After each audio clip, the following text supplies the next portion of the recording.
শুভ সকাল সবাইকে। আজকে ব্লগটা কলকাতা থেকে স্টার্ট হচ্ছে। আমি দিদি বাড়িতে রয়েছি, একটু সমস্যার কারণে দিদি বাড়িতে রয়েছি, তো পরে তোমাদের সাথে পুরো ডিটেলসটা শেয়ার করব। আপাতত আমি রান্নাঘর থেকে ব্লগটা স্টার্ট করছি। এটা হচ্ছে জামাইবাবু। দিদি সকাল সকাল ডিউটিতে চলে গেছে, যতটা পেরেছে কাজ কমপ্লিট করে থুয়ে গেছে, আর বাদ বাকিটুকু জামাইবাবু করছে। এখন দেখো জামাইবাবু আটা মাখিয়ে সুন্দর গোল গোল একদম চাঁদের মতন রুটি করেছে। এখন দেখো কি সুন্দর ফুলকো লুচির মতন ফুলছে, ঠিক আছে। আর শান্তনু আটা তো বেলতেও পারে না, ও আটা রুটি করতেও পারে না, তাই ওই দাঁড়িয়ে দাঁড়িয়ে জামাইবাবুর কাছ থেকে শিখছিল। আর এখানে আলু কেটে রেখেছে, জামাইবাবু ঝিরিঝিরি করে আলু ভাজা হবে, আর শান্তনু আলুটা ভাজবে বলে দাঁড়িয়ে রয়েছে। আসলাম বলে ফুলছে রুটিগুলো, এতগুলো জায়গাগুলো ফুলছিল। হ্যাঁ তাই তো, নিজে রুটি করতে পারো? হ্যাঁ, এই জায়গাগুলো শিখালাম। তাই তো। শান্তনু কোনো রুটি করেনি না। ডিম ভাজা, লাউ দিয়ে ডিম, আলু ভাজা, যেটা একদম ফালতু হয়েছে, শান্তনু বানিয়েছে। রান্না বান্না না শিখিয়ে বিয়ে দিয়ে দিয়েছে বাবা মা। আমার হয়েছে জ্বালা, এরকম কাঁচা কাঁচা আলু ভাজা খেতে হচ্ছে, তাই তো। হ্যাঁ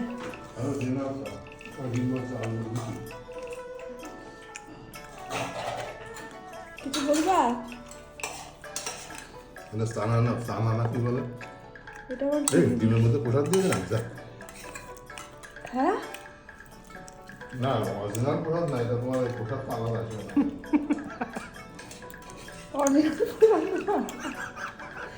দেখো সকালবেলা খাবার না রাতের খাবার, জামাই কিভাবে শান্তনু প্লেট সাজাচ্ছে চানা দিয়ে। জামাই কি খাচ্ছে? তুমি নিজের বেলায় দেখো তো কি খাচ্ছে। না না, আমি ডিম খাইছি, তোমার ইয়ে খাইছি, লাউ লাউ দিয়ে খাওয়া গেছে। এইটাতে ফিনিশিং দাম।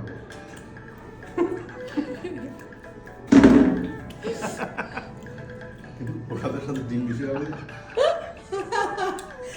সত্যি সত্যি কি না প্রসাদ ছিল? হ্যাঁ, কালকে রাত্রে যাই গেছিল। ওই বাড়ি গেছিলাম, ওদের জন্য ঠাকুরের নাম করে নমস্কার করে খাও। মানে দেখেছে মানে ভুগের প্রসাদ না, এমনি প্রসাদ। ভোগের প্রসাদ না এমনি প্রসাদ? তাহলে ঠিক আছে, মানে এমনি সাইড যে রান্নাটা হয়। প্রচুর লোকে খায় তো, তো আলাদা রান্না করেছে এটা।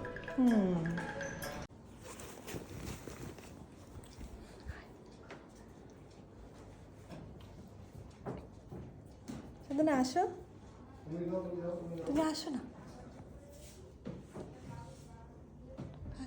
Happy birthday to you, surprise day to you. Thank you. কি সারপ্রাইজ, এটা পড়ো। এই তো কিছুদিন হলো আমরা জামাইবাবুর বাড়িতেই রয়েছি কলকাতাতে। তো এই যে কি কেকটা দেখতে পাচ্ছ, জামাইবাবুর দুই মেয়ে মিলে কেকটা জামাইবাবুর জন্য গিফট করেছে। তাই কেকটা দেখে জানতে পারলাম যে আজকে জামাইবাবুর জন্মদিন। তাই শান্তনুকে বললাম জামাইবাবুর জন্য একটা কিছু গিফট নিয়ে এসো। তাই শান্তনু আবার এই যে রিলায়েন্স থেকেই পাঞ্জাবি প্যান্টটা নিয়ে এসেছে, আর সাথে বেলুনও নিয়ে এসেছে। খুব ভালো করে সুন্দর করে ডেকোরেশন করেছে। আজ জামাইবাবুর জন্মদিন, তো শালি একটা নতুন ড্রেস না পরলে হয়। তো আমি ব্যাগ ঘেটে দেখলাম এই ড্রেসটা আমার নতুনই আছে, তাই আজকে নতুন একটা গ্রাউন্ড পরলাম। আর এই যে দিদিদিকে দেখতে পাচ্ছ, দিদিও একটা সুন্দর করে কুর্তি পরে সাজুগুজু করে বসে পড়েছে। আর এই যে দুপাশে দুটো মেয়ে দেখতে পাচ্ছ, এটা হচ্ছে জামাইবাবুর মেয়ে। জামাইবাবু ফার্স্ট টাইম কেক কাটিং করছে, ভীষণ এক্সাইটেড। আমার শরীরটা খুব একটা ভালো ছিল না, তবুও একটু সাজুগুজু করলাম ফটো তুলবো বলে। তো কালের এই সন্ধ্যাটা বেশ ভালোই কাটলো।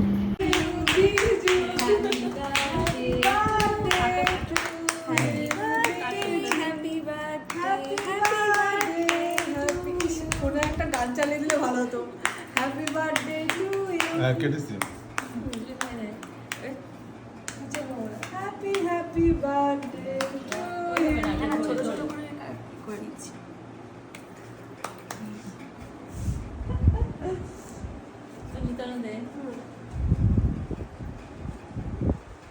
ধরে রাখবে না, কিন্তু ছবি তো সুবিধা। হ্যাঁ, তুমি তো খাওয়াও, একটু আগে তাকাচ্ছিলই না, এখন তাকিয়েই রয়েছে। এবার বেশি খাওয়া না। না বেশি না, বয়স কম হচ্ছে তোমার, কি করে বেশি খাওয়ায়। আই না ধর তো পরে খাচ্ছে, আমি কি খাবো? বড় আমি বেঁচে পরে নিজে কি খাবো? দাও। কোন খা? দাও দাও। না, এইসব আবার কি দরকার ছিল? এইসব আবার কি দরকার ছিল? দিও না দিও না এইসব আবার কি দরকার ছিল তাই? আরে দেবা একটু খাও